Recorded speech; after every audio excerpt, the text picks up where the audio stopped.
Just made it a perfect weekend. Then I remembered who Harry Kane played for. I don't think that would have made the difference in that. Was Eze's phone call to Arteta before signing for Spurs the greatest phone call ever made in history? President Nixon's phone call from the Oval Office to Buzz Aldrin and Neil Armstrong. Spicy phone calls, the one my dad gave to me at half time. It was their lowest XG since records began. I mean, how much grace, Barry, does winning in a Premier League give you? Surely it gives you a season, for goodness sake. Alexander Isak, the first Liverpool player in Premier League history to end on the losing side in each of his first 4 starts for the club. Just a date for your diary then. Tottenham-Liverpool, 20th of December. Merry Christmas. Just twat it with your hand. I think fair enough. He's a Spurs manager in waiting. Well, that'll ruin him. That I think there's a genuine discussion around whether Jude Bellingham should be in the England 11. And people can't handle that it's a black man doing it. And Ian Wright's called it out, and I'm glad that he did. Hello and welcome to the Guardian Football Weekly. What a weekend for Arsenal. First they sit back and watch Liverpool lose at home to Forest and Man City lose at Newcastle. And then in the most inevitable, Eberechi Eze, so close to signing for Spurs, goes and scores a hat-trick at the Emirates. The gulf/chasm/something else big between Arsenal and Spurs is enormous. It took a lovely pass to get it going, but after that it really looked like a Premier League team swatting aside League One opposition in the Carabao Cup. And while the Liverpool crisis continues and Pep yells at a camera operator, Chelsea move up to second. Are they our best bet for title challengers? Morgan Rogers scores 2 for Villa to move them into the top 4. Crystal Palace spoil Rob Edwards' first game in the Wolves dugout. Does Barry know which West Ham goalkeeper played a blinder? And it's incredibly wet in Brighton, where Igor Thiago misses a late penalty. We'll do a bit on Ian Wright's comments on Jude Bellingham and on the World Cup draw. Ireland could play Denmark again. How exciting. All that plus your questions. And that's today's Guardian Football Weekly. On the panel today, Barry Glendenning, hello. Hi, Max. Welcome, Jordan Jarrett-Bryan. Morning, mate. And from the Racing Post, Mark Langdon, hello. Hi, Max. So let's start at the Emirates. We have Jordan, Arsenal, Mark, Tottenham, me, Tottenham, Barry, neutral. James says, was Eze's phone call to Arteta before signing for Spurs the greatest phone call ever made in history? Did he call him or did Arteta call Eze? Either way, it was, Jordan, kind of inevitable. I mean, maybe he was never that close to signing for Spurs and he was always going to go to Arsenal. The first hat-trick in a North London derby since Alan Sunderland in 1978. They've only been 4. And this was probably his first real star performance for them. Well, it makes us Arsenal fans feel a lot better if we tell ourselves that he did have Tottenham on one line and Arsenal on the other line, literally turned down Tottenham at the same time as agreeing to join us. And the Eze song, which I'm sure Mark knows, about turning down Tottenham is a beautiful and apt song. It was inevitable. It did feel that way for sure. It's a brilliant hat-trick, first of all, and it felt like his coming out moment of like, I'm an Arsenal player, finally. It felt like Declan Rice got the winner against United a couple of years ago, late on. That felt like Declan Rice's, you're welcome to the club. And this definitely felt like Eberechi Eze's moment of like, yeah, I've finally arrived. 3 really, really good goals. I'll let Mark dissect how bad Spurs were in a second. But from an Arsenal perspective, it was beautiful. And for him to be, I don't really think actually played amazingly well. I think the 3 goals aside, I thought Eze was okay. I think he's played better in other games and not scored hat-tricks. But yeah, it was lovely that he got those goals. I think for Arsenal to capitalise on the fact that, you know, our so-called rivals dropped points the day before, and then to smash your rivals in that way just made it a perfect weekend. And Barry, none of those goals are easy. Like, he takes them, his movement, his balance to create the space is just so clever. Yes, not easy, but very Eze. He's so graceful. He's so nimble. He's one of those footballers who looks like he's playing at a different speed to everyone else. As if things slow down for him while there's chaos around him. Now, I don't want to take anything away from his performance because it was superb, and he probably should have scored more than 3 goals. Interestingly, you say that. I was surprised when I heard how few hat-tricks had been scored in Me the too. North London derby. And then I was thinking, surely Harry Kane must have scored one. Then I remembered who Harry Kane played for. But yeah, back to Eze. Things seem to slow down around him, but he was afforded so much space in that little area around the edge of the box, just inside, just outside the front of the penalty area. So I think the charity of Rodrigo Bentancur and Palina I don't know where they were. Like they left this gaping hole for him to operate in, and then he didn't smash any of those shots home. There were nice, deft, precise touches, and wonderful performance from him. Like you, I don't know how close he was to signing for Tottenham. I think they'd more or less announced him, hadn't they, or they were about to. But Arsenal does look like where he belongs, although Crystal Palace fans may beg to differ. Yeah, I mean, it is worth saying, Mark, that, had the situation been slightly different and he'd signed for Tottenham, I don't think that would have made the difference in that. No, he might have struggled with Vicario booting it sort of 20 metres above his head with every time he got the ball. Anyway, I mean, Arsenal in midfield just absolutely dominated Tottenham. They've spent very well in that area. Zubimendi, Rice, because Rice can do what Paulinho can do in terms of winning the ball back, but then has got so much more about his game. Marino, who started off as that emergency centre forward, I think he understands that role well now in terms of almost Havertz-esque, really, in the way that he can drop off and link play. The two wide players cause Tottenham a lot of problems. You expect that from Saka, maybe not so much. Trossard, and I mean, if I would have said sort of start the season, Trossard would not have been in my kind of best Arsenal 11 by a long way. And I think there were rumours that he could well have left the club in the summer, but his influence on the team in terms of scoring important goals and just being involved in big moments sort of seems to be there. And I mean, we might get onto Tottenham later if we have to, but Arsenal dominated and were well worthy of the margin of victory.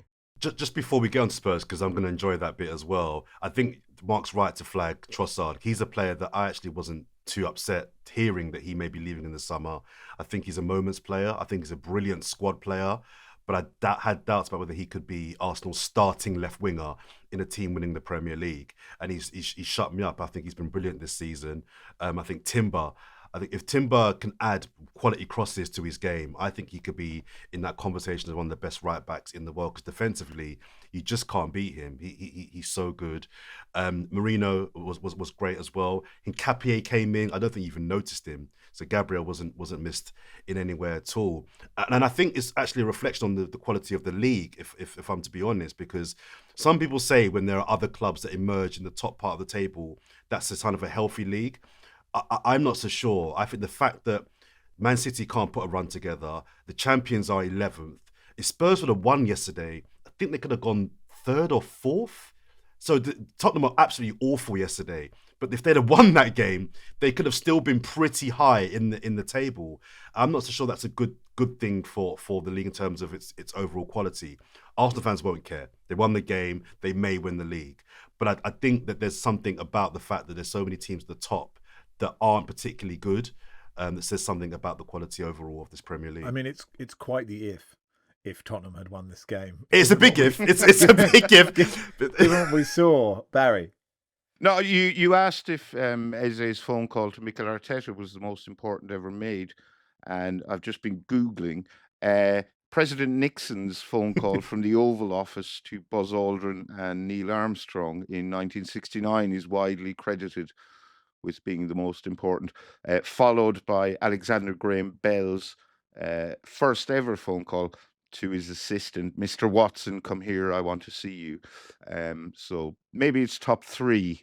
Well, I mean, it could be, Dave in Dagenham's call to TalkSport, the Tottenham season ticket holder. Dagenham's the wrong choice, isn't it? Scott says, as a Spurs fan, I'm pleased to see we're finally taking some of that home form into away games.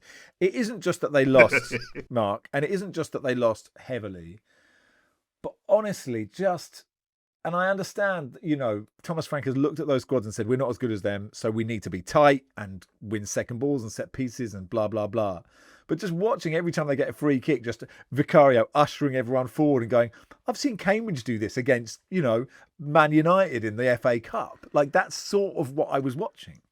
Yeah, I mean, just in terms of sort of spicy phone calls, the one my dad gave to me at half time was sort of was kind of up there. Yeah, I mean, it was cowardly way to try to play football, and the players will have to take some flack, but I think it does rest at the shoulders of the manager. You can't charge Barcelona ticket prices and then serve up Brentford football.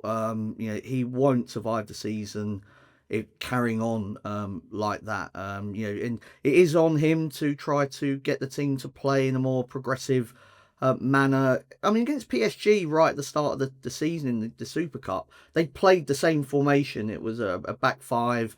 And Kudus played closer to Richarlison, but there was intent when they actually got the ball to try to do something, and that wasn't there in this match. Pick 7 defensive-minded players. You look at that back five and you think, well, if you're going to play with a wing back, then Pedro Porro has to be one of those to try to sort of get the team up the pitch, the quality he's got with his crosses, and then Bentancur and Paulinho as a midfield.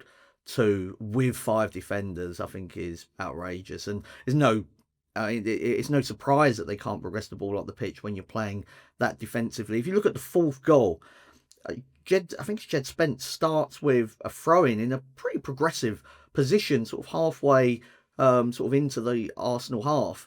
It goes all the way back to Vicario, does one of those sort of silly little chips that he does with his left foot. Arsenal win the header, and then it's about 4-on-2 or something like that. If you've got Romero and Van der Ven at the back, I think you have to trust them to be good enough. I mean, they are 2 very good defenders. Romero must be one of the sort of best ball-playing centre-backs in the Premier League, and to not try to use that, I like I said at the top there, it's cowardly sort of way to play. Like Thomas Frank, that performance at City was really exciting when they went there, were aggressive, played counter-attacking football. It's got progressively worse, and I would be less angry if I hadn't seen this sort of time and time again. But I mean, they struggled like this against Wolves at home, and look how many points Wolves have got. So was it any surprise that Arsenal away was pretty much the same story? We have in the past, and I think with some justification, although Arsenal fans disagree, or some do, that Mikel Arteta approaches games. He's too cautious, too cowardly.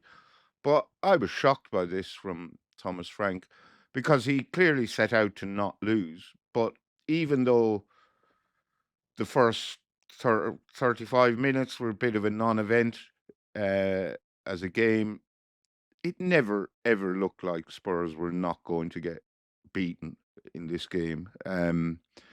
And yeah, it was just spineless. Yeah, I was shocked by the negative approach from Spurs. Yeah, and look, we'd seen Sunderland take the game to Arsenal previously. I know, like home and away is different. It was their lowest XG since records began, 0.06. I'm sure that it was their lowest last time against Chelsea. I'm really interested. I don't know what you think, Jordan, that Mark said, he won't survive the season, possibly, because you sort of think, there is part of me that is like, it's only 12 games. He needs time. He's a notoriously slow starter.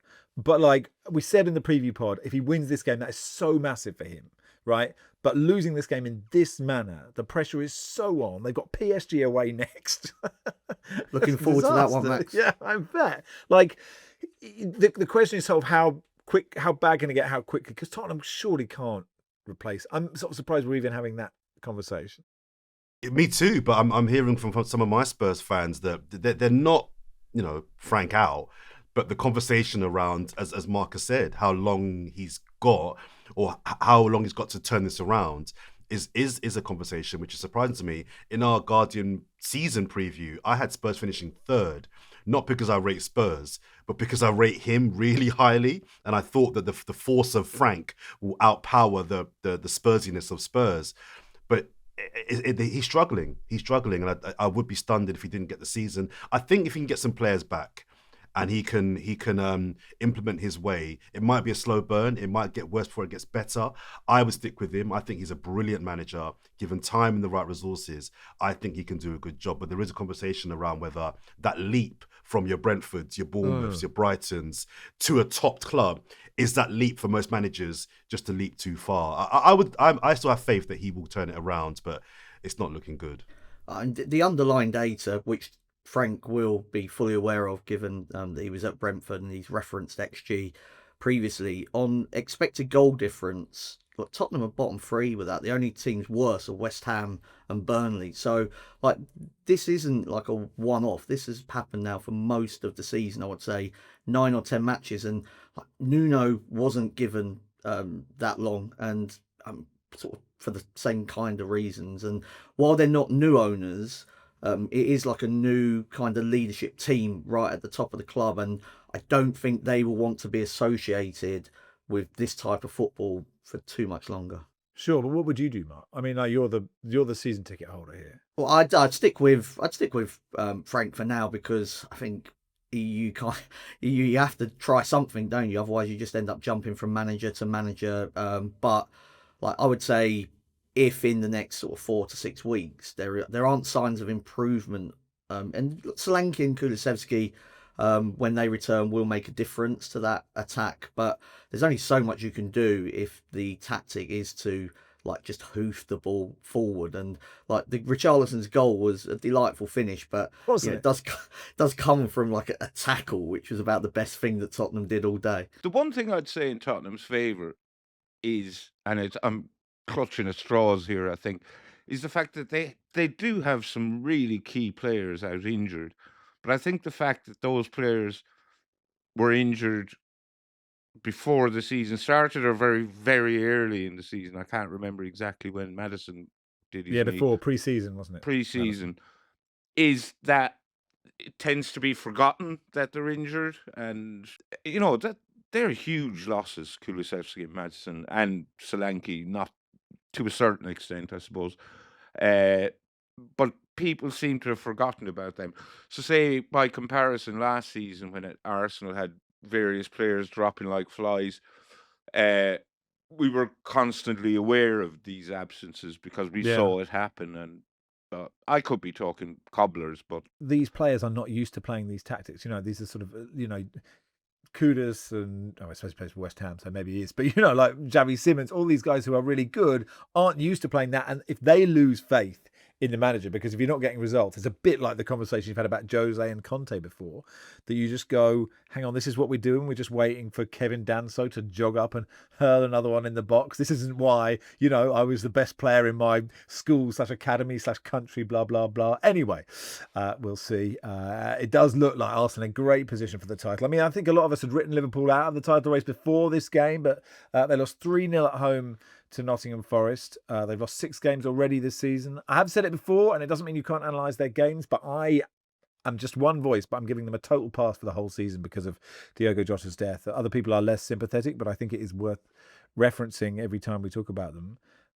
But, Jordan, this was a brilliant win for Nottingham Forest, their biggest ever at Anfield. And for Sean Dyche, for a manager to come in and get a result like this is just enormous.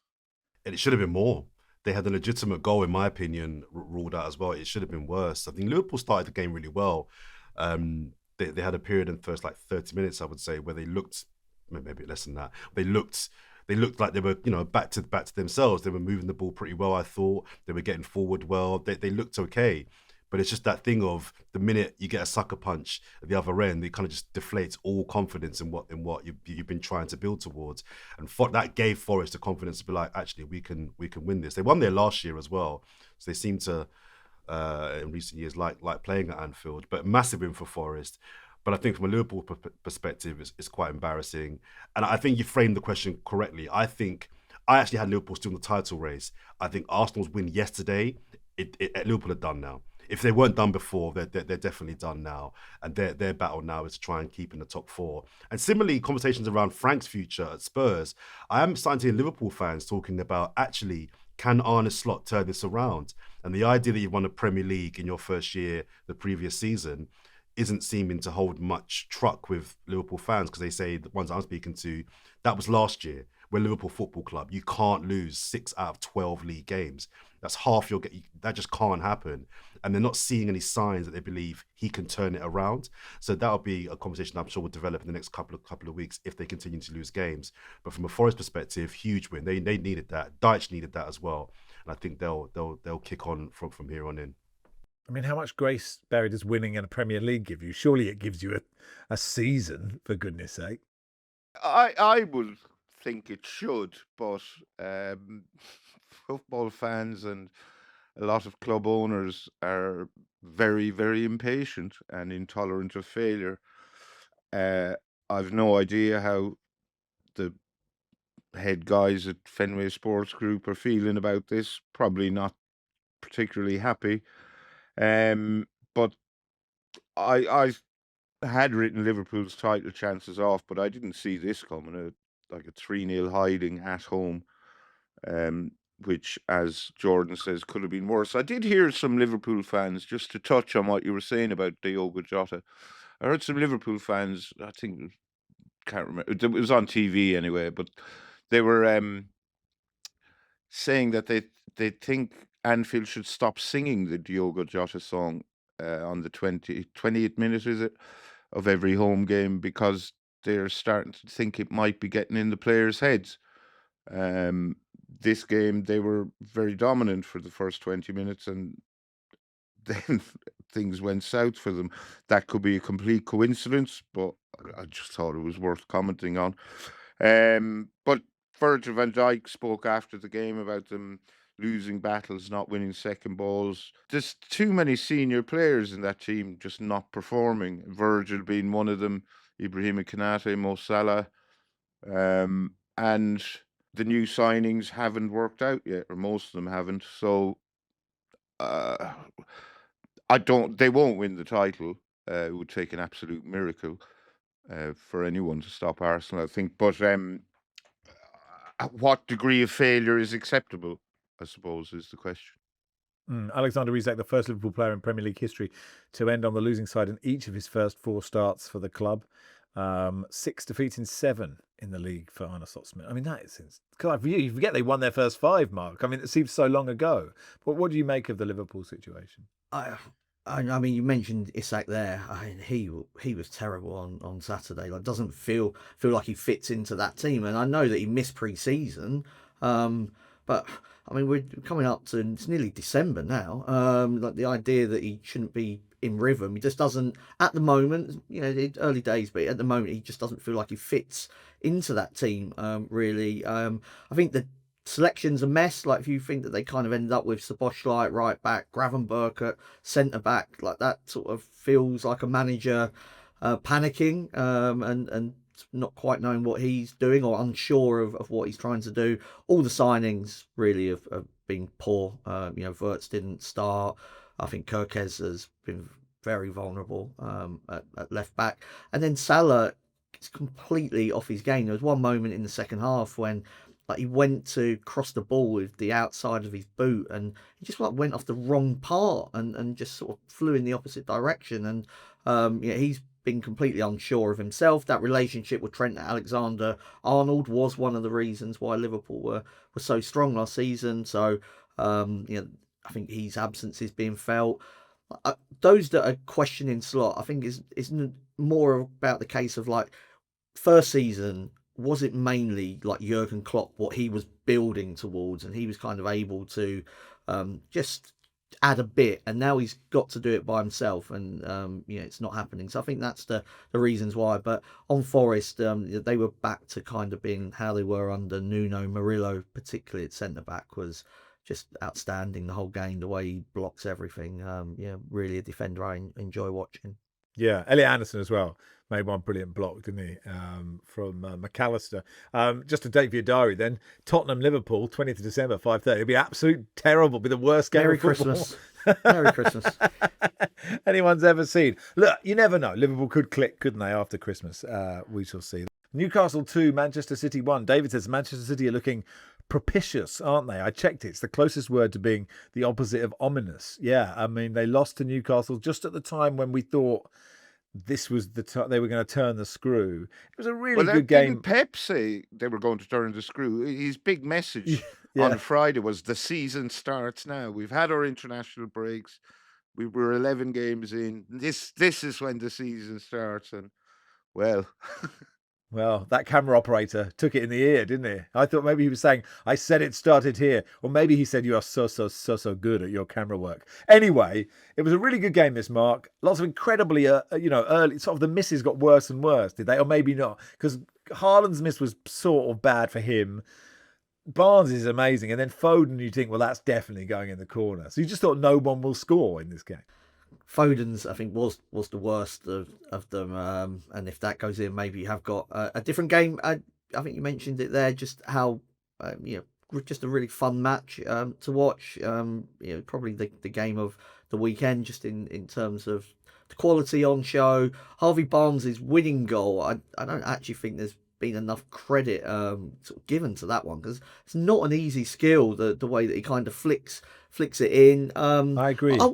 I wouldn't be too harsh on Manchester City. Like, this is not going to be, I don't think, a City side that can go and win 12, 13 in a row. But I didn't think the performance was that bad. I think it suggests that they will. I think they'll be Arsenal's closest challengers come the end of the season. If Foden scores or Haaland scores them chances, then maybe you've got a different game. Like, Newcastle away is a tough match, and you go back to, was it August or September, when Arsenal sort of won that game? Feels like a sort of pivotal moment maybe in Arsenal season. And I just think it's a really hard place to go. Newcastle very aggressive in midfield, and could have gone either way, and Newcastle won, and I enjoyed it. Yeah, what a lovely review. I think also, Jordan, Man City should have had a penalty there. I mean, I don't like VAR. Then you sort of think, well, sort of Fabian Schär has absolutely taken out Phil Foden. And I know there is something about, if you kick the ball a long way, or if it's a shot or a perceived shot, that it's sort of less likely to be given than if he just takes a little touch. But it is a blatant, it's such an obvious foul. I just can't sort of, you're watching it going, how is that not? How are people not giving that as a penalty? What's going on?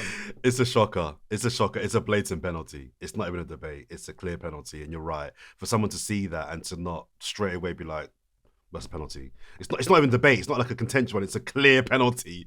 For them to not get it is a shocker. I wonder if that was the reason why Pep Guardiola was so animated at the end of the match, or if it was because he felt that the winning goal was offside. I couldn't quite work out why. I think Guardiola he felt, everyone seems to say he felt that Donnarumma was fouled for the second goal.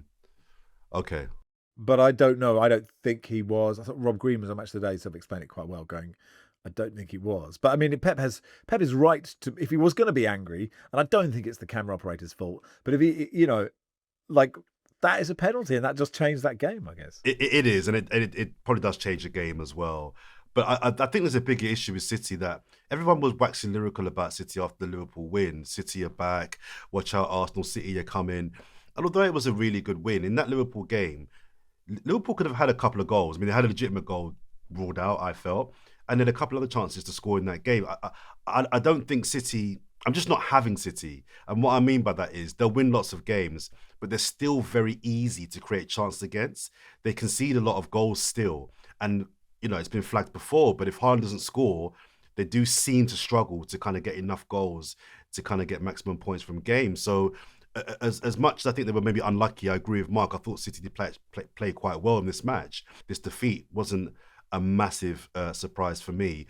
Just quickly on Newcastle, I'm glad they won this game. One, because I'm an Arsenal fan, but also because there was talk starting around Eddie Howe and whether he had reached a ceiling with Newcastle, and I'm not quite sure he has yet. So I like him, so I'm really glad that he kind of dismissed those kind of naysayers about how well he could continue to do with Newcastle with a big win against a team like Manchester City. Yeah, and Baz has mentioned it before, but that's his first win against Pep, and I think in 19 attempts. And I think the second time in 2 decades that Newcastle have beaten Man City. So like lots of monkeys off lots of backs there. Worth talking about Harvey Barnes for Scotland, Barry? Or not. Yeah. Or not. You don't have to. Doesn't sound like you want to. I wasn't expecting that, if I'm honest. I'm aware that there is talk suggesting he could declare he's eligible for Scotland. He has an England cap, but it's from a friendly, so he could do a reverse Rice and leave England and take up the Saltire. I didn't approve of Declan Rice doing it, so I probably shouldn't approve of Harvey Barnes doing it. But I think going from Ireland or Scotland to play for England is a completely different proposition from leaving England to go for play for Ireland or Scotland. If Scotland are willing to have him, yeah, I wouldn't have a problem with it. It seems a bit, you've just qualified. Oh, now I'll come and help you out. Maybe Yeah. if he'd been there from the start of the campaign, but yeah, it wouldn't sit right with me, I think. But assorted Scottish fans may emphatically disagree because he's a very good player. Yeah, I haven't checked his interviews sort of pre them qualifying. If like years ago he went, I'm English and I'm, he's got like a tattoo of Stuart Pearce and Winston Churchill on his stomach.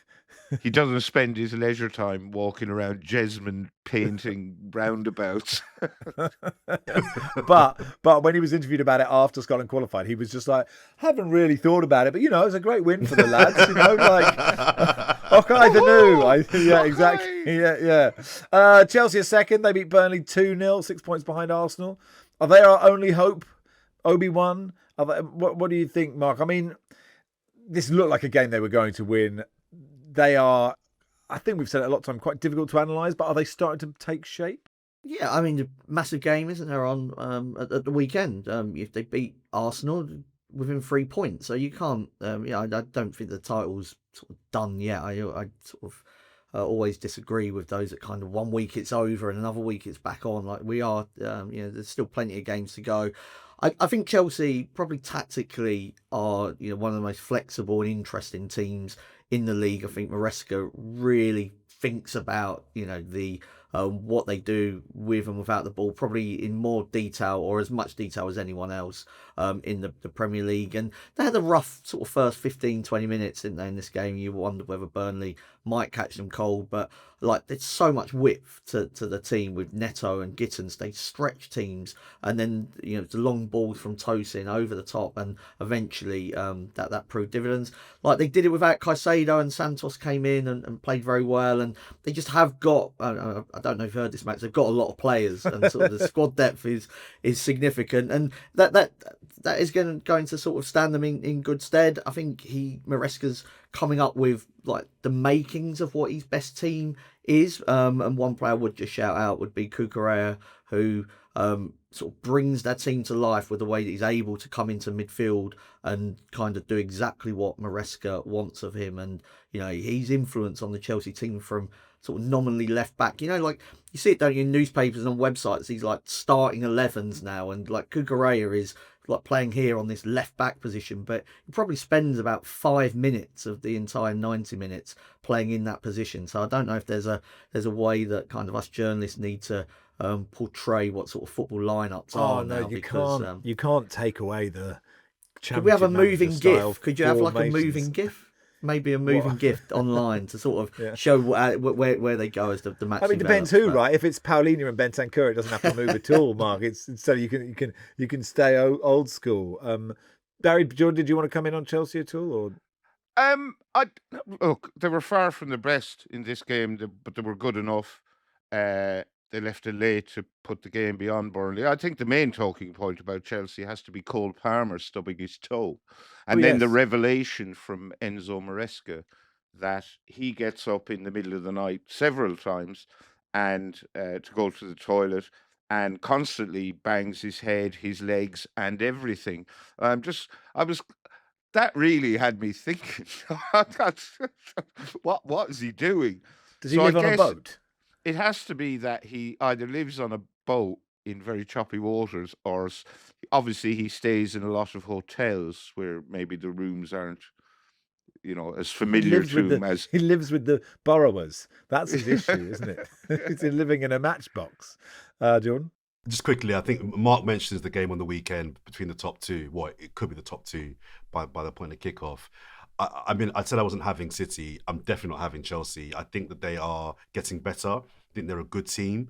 But in terms of a genuine title challenger, I know they're second. The people will love this. I don't take them seriously in that regard. I think if Arsenal can win that game without their best defender, probably no strikers still, away at Chelsea, I think Arsenal can go into that Christmas period and Christmas programme very, very confident of trying to start to pull away. Yeah. I mean, it sounds like if you're not having City or Chelsea, it sounds like you've given Arsenal, you're not giving Arsenal the title, but you're not having anyone else. So by default there. Villa won 2-1 at Leeds. Morgan Rogers, the first Villa player to score twice at Elland Road in a Premier League game since Gareth Southgate in January 2000, the last time he took off the handbrake. I'm guessing Arise and Gareth didn't score a free kick like that. He's a brilliant player, Morgan Rogers, isn't he, Barry? Yeah, he's fantastic. And that free kick, there was 2 goals in this game that I had to constantly rewind and watch again because I wasn't quite sure what had happened.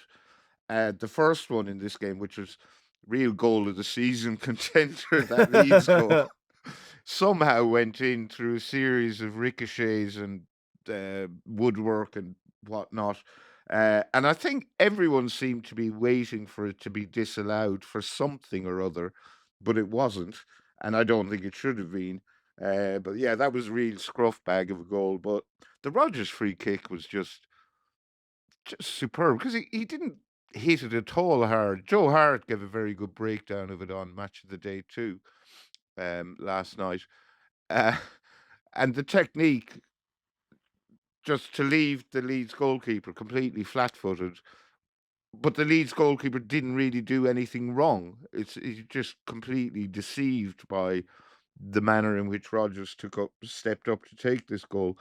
I think Villa have now, they won 6 out of their last 7 in the Premier League, and they're winning these games with a striker who hasn't scored in any of those games, who's only scored 1 goal this season, Ollie Watkins. So, very impressive from them and very impressive from Morgan Rogers. I mean, Leeds were okay in this game, Mark, but you fear for them, you really do, I guess, if they don't win their games at Elland Road. Yeah, I think it's been like much of the season when it's been competitive and just been moments really in both boxes that have let them down. But if you look at like their next 3 matches, Man City, Chelsea and Liverpool, and okay, Liverpool not as strong as they were, but that's not a pleasant sort of 3 fixtures from which you want to be starting to take any points. So I think in terms of the fixture list, they've had a comfortable enough start and the schedule does get sort of harder. So I think they've played well, but just haven't picked up enough points. And like this was one of them games where they, much like sort of the Spurs game, where they didn't deserve to lose necessarily, but they did just due to the quality of Rodgers on this occasion. And Leeds just haven't got that in the final third, and it's looking quite dodgy for them, really. I hadn't considered them as being as sort of low down the table as what they are, because they seem to be playing okay. And it's the other end with Villa. I looked at the table last night. I couldn't believe they were fourth. The last time I looked, I thought they were about 17th. So it's a crazy table at the moment. It is. Look, Morgan Rogers scored 2. Jude Bellingham scored at the weekend as well to get a point for Real Madrid. Obviously, you talk about those 2 because they are vying for the 10 shirt for England under Thomas Tuchel at the World Cup. John, you wanted to talk about Jude Bellingham. We haven't talked about it yet. Actually, Ian Wright's comments that some people are not ready for, in his words, are not ready for a black superstar. This was after the kind of backlash after Bellingham kind of complained about being substituted. But I mean, we talked about it on that pod. He sort of just looked like a guy who was a bit frustrated, then walked off. Wright, he said, he goes out there, he performs, he does what he does. It's too uppity for these people. They all love N'Golo Kante. He's a humble black man, gets on with what he's doing. But if you get a Paul Pogba or a Jude Bellingham and you get that kind of energy that does not sit well with people, someone like Jude frightens these people because of his capability and the inspiration he can give.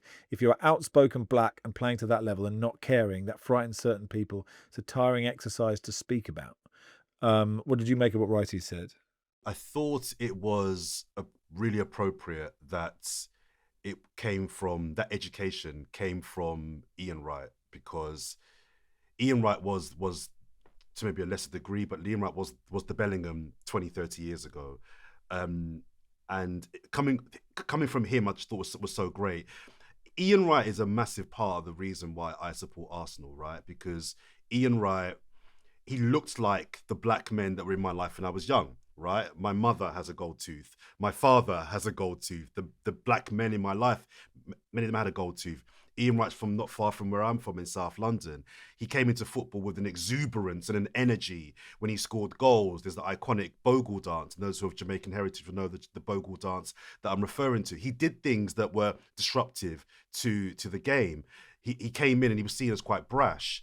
And I think for him to deliver this, it was a speech on that podcast, no one can deliver that better than him because he was that guy.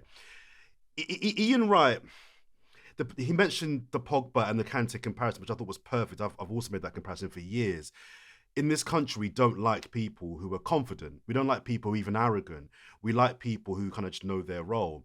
And in Kante, I don't think it was shade on N'Golo Kante, but Kante as a black man is seen as the acceptable black man. Humble, smiles, gets on with it, cracks on, no trouble, no drama, happy days. Whereas a Pogba or Bellingham, and there are other figures I think in popular culture and sport that I think that this country struggles with. They don't accept those. Know your role, get back in your box, just kick a ball and crack on with it. And it's something that all black people understand and identify with. And I think it's important also to note that I've heard this phrase, some sections of the media are pushing this narrative. It's not. It's one journalist and it's one paper doing it at this stage. And Ian Wright named the guy without naming him. I won't name him, but we know who we're talking about. And I think as black people, hearing what Ian Wright said on that podcast, we all resonate because we all know that we're not fully accepted in this country and as the way we are. We can't be our authentic and ourselves. And if you are Jude Bellingham, you are confident, you are talented, you've won La Liga, you've won the Champions League, you've won Player of the Year in Germany at the age of 12 or whatever it was.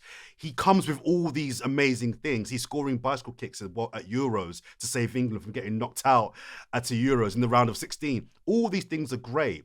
And people can't handle that it's a black man doing it.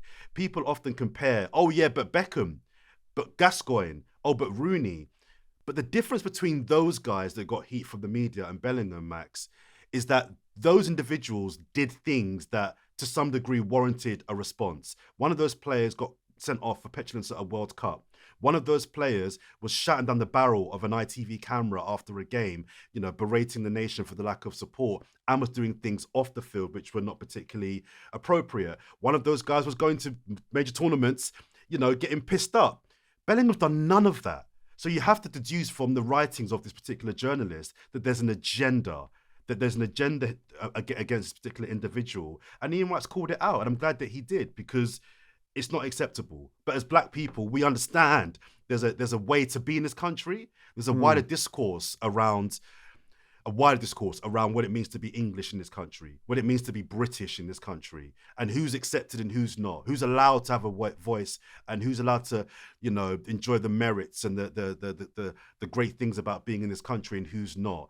And that might feel like it's going beyond football, but I think what's happening to Jude Bellingham isn't about football. It's about the agenda that we feel some people have against black men in particular in this country. Sure, it's not that's cool. so interesting. No, it's so interesting. And I agree with you that, I love Wrighty and I think he's such a brilliant broadcaster. I know him a tiny bit and he's a wonderful, but when he talks, you definitely listen.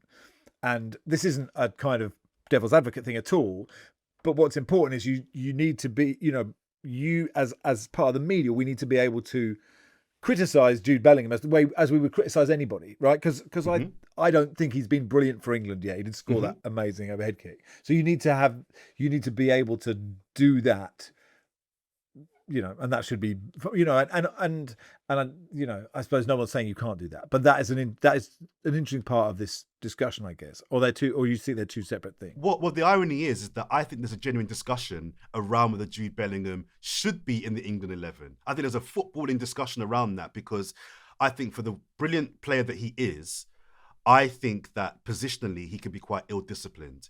And in a system that Southgate and now Tuchel have, I think it must be quite annoying if you're Bukayo Saka with the ball and Jude Bellingham is left back or your Declan Rice looking to punch the ball into your number 10, and Jude Bellingham is, I don't know, getting the ball from or behind you. I think at times the Euros, he was all over the place, and it's because he's so good. He knows he can get the ball from. We've all been at school, right? With that guy at school that can get the ball from the keeper, beat 4 players, and score a goal.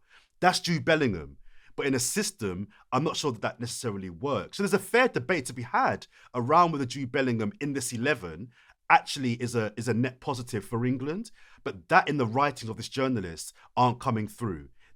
What I'm reading is, he's problematic, he's trouble, he's not liked. It's like none of that stuff is being stood up. It's not being stood up, and you can't deduce anything else other than you're picking on this particular person because you have an issue with this individual being so good, being so influential, being so confident, being himself and English. And that for me is, I think, the essence of what Ian Wright was saying. He messaged Jude Bellingham and said, get ready. And again, as black people, we know what he means. We know what's coming. We know what's coming. As the media, though, I think we have to challenge that.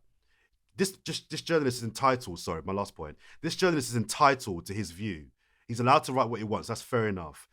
But I think we're allowed to call it out and recognise, with history of Raheem Sterling, Ian Wright, Paul Pogba, other black players, there's something going on here that isn't football related. Crystal Palace won 2-0 at Wolves, so no new manager bounce for Rob Edwards. Jeremy Pino and Adam Wharton were both so good in this game, Mark. They were, yeah. I knew you was going to mention Adam Wharton, Max. It's just the way he zips the ball. It's the pass before the pass.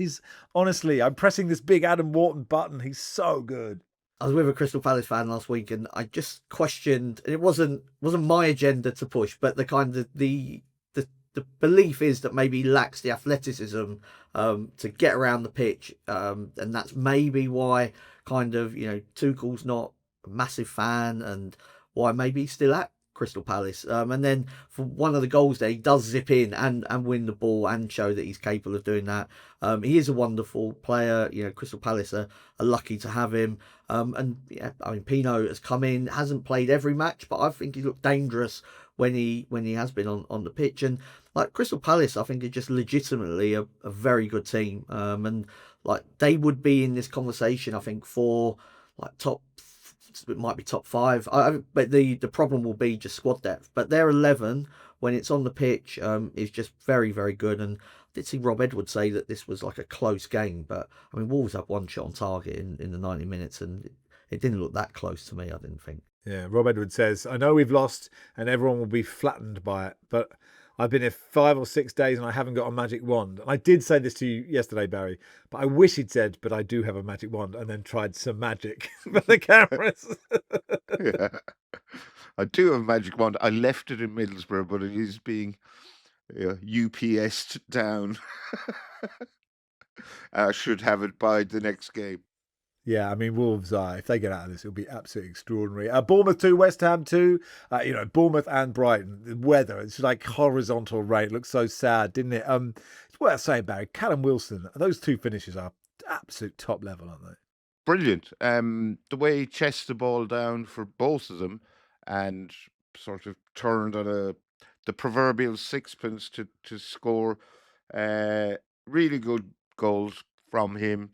I mean, when West Ham signed him, I thought he's sort of in that Bamford, Wilson, Calvert-Lewin zone of being quite good, but not very good and fairly unreliable. But I think he's on performance related pay at West Ham, so he certainly earned whatever he got for that performance.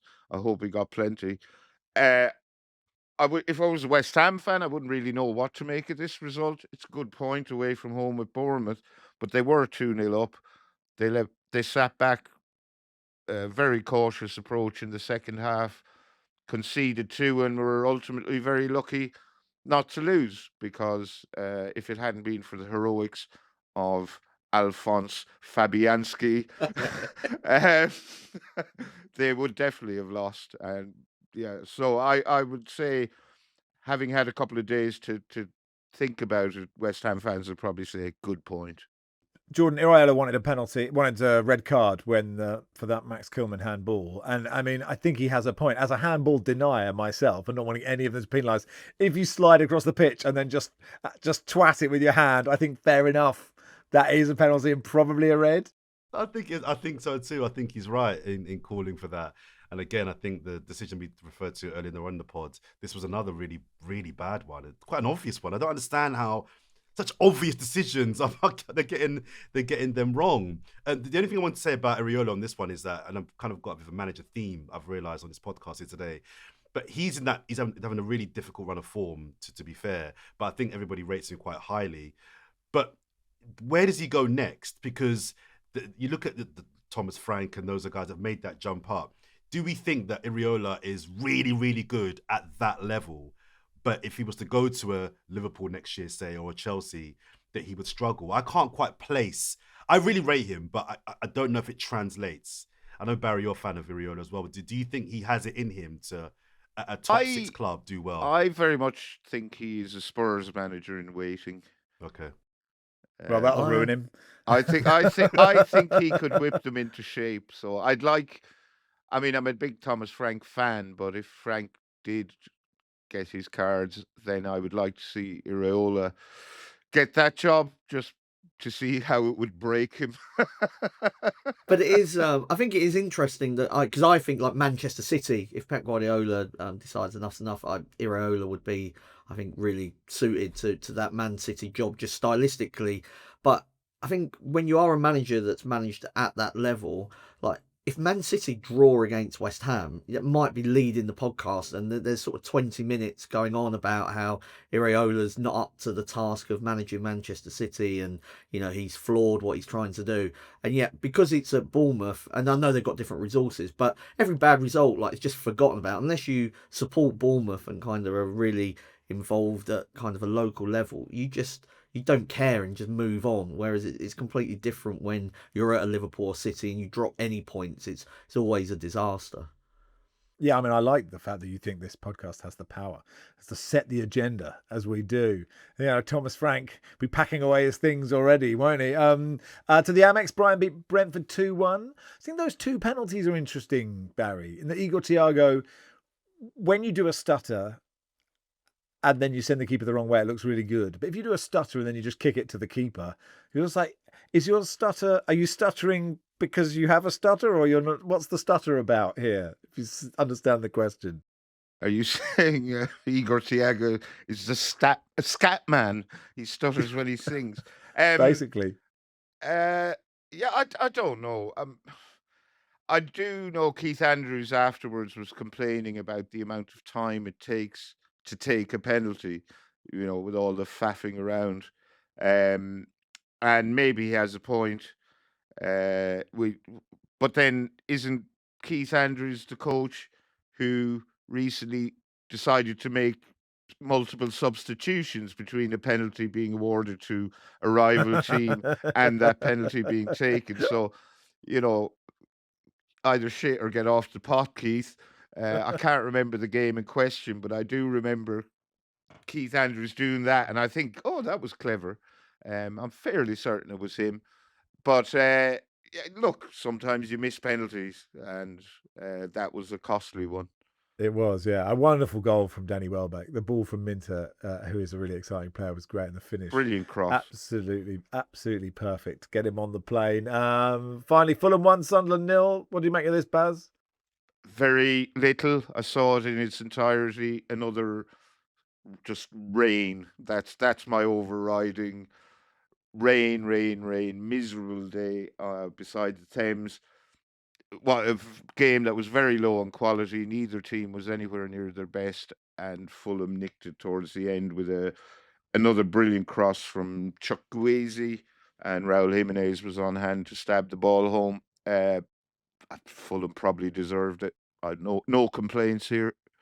And just before we wrap up, I did say we were going to talk about the World Cup draw. We haven't really given it a lot of time, but we said it before, Barry. But Ireland, we will obviously do it in the international break, and it will be a big one. But Ireland could face Denmark. Well, I did say in the last pod that Ireland, just there is a parallel universe where Ireland are just constantly playing Denmark.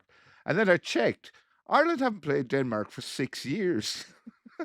Maybe It not the was- last it time was you really around- focused, Barry, was It was, it was 2019. round about between 2017-19 where they played each other twice a week, and all the games ended in draws. But Ireland have a job of work to do in Czech Republic first before we could even think about playing Denmark or North Macedonia. They've caused us pain in the past. So if we do see off the Czech Republic, we'll be playing one of two bogey teams. But then when you're a team like Ireland, you tend to have a lot of bogey teams. Wales have to get past Bosnia-Herzegovina, and then they will play the winners of Italy or Northern Ireland. So not an easy way to get to the World Cup. Anyway, that is for March. We can worry about that later. And that'll do for today. Thanks, everybody. Thank you, Jordan. Cheers, mate. Congratulations on the title. Thank you, Mark. Thanks, Max. Commiserations for everything. Thank you, Barry. Thank you.